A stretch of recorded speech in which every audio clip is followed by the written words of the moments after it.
This trial is really 100% soybean management to maximize return on investment.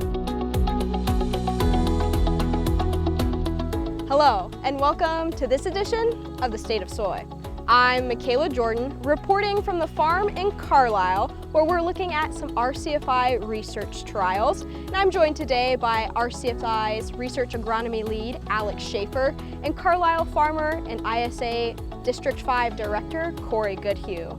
Alex, today we're talking about an AI trial that we're doing here on Corey's farm. Start by telling us a little bit about the trial, what it's evaluating, and what the main goals are.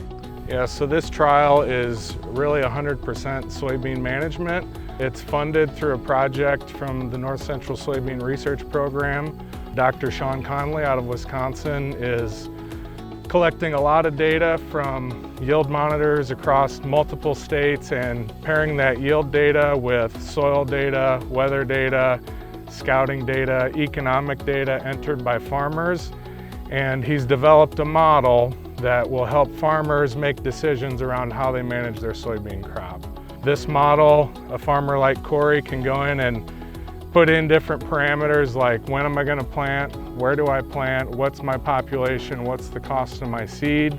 And this tool, it's called the Agro Optimizer, will output the optimum management situation within Corey's capabilities. So what we're testing in the field behind us is really Corey's standard practice versus what the Agro Optimizer said to do.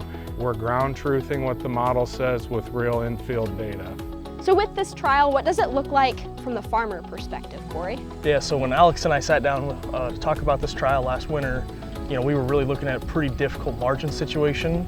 We really needed to step outside of the box and see some different ways that we could lower seed cost, potentially change our equipment lineup to lower equipment cost and drive higher returns on soybeans.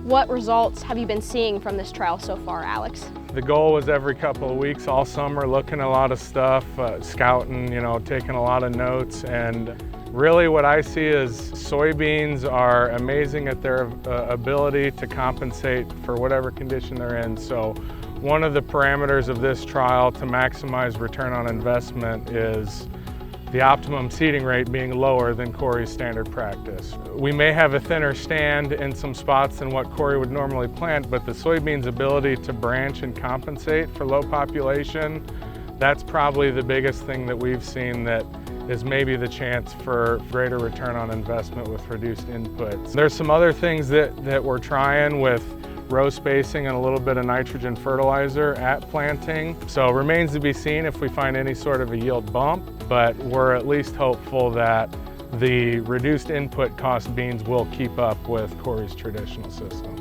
I know there's some other ways that farmers could use artificial intelligence on their farm to improve their efficiency.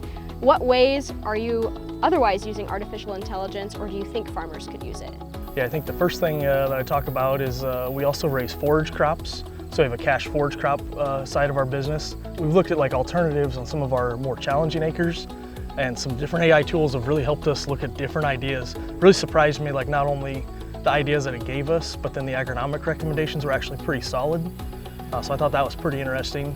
And then one of the hardest things we do as a farmer is grain marketing, especially when you consider that there's always someone on the other side of every trade we take, and that's generally not a person anymore, it's a machine or an AI. And so we've continued to look at different AI tools to help us be better grain marketers. Looking back at this trial, Alex, what is the timeline if farmers are looking to get involved, and who should they reach out to?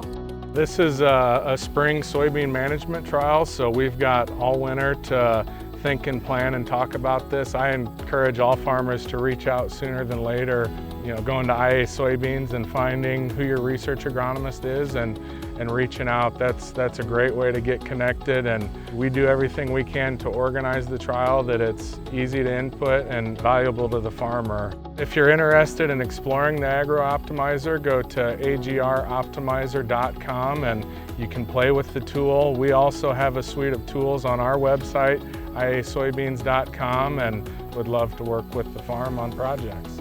The Research Center for Farming Innovation is partnering with the Agro Optimizer to help farmers increase their efficiency, and improve their ROI during tight margins. Thank you to Corey and Alex for joining us today to tell us a little bit more about this trial and to explain how it's benefiting farmers.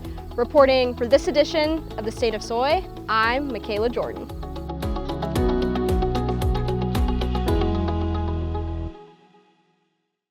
Farming is a competitive business, and you need equipment you can count on every single day. That's why for nearly 90 years, farmers have entrusted their grain handling to Brandt Agricultural Products. Brandt's full line of hardworking conveyors, augers, grain carts, vacs, grain bagging equipment, and tillage equipment are made to deliver the competitive edge you need to lead the field and are manufactured here in the USA. For more information on our full line of products, visit brandt.ca today.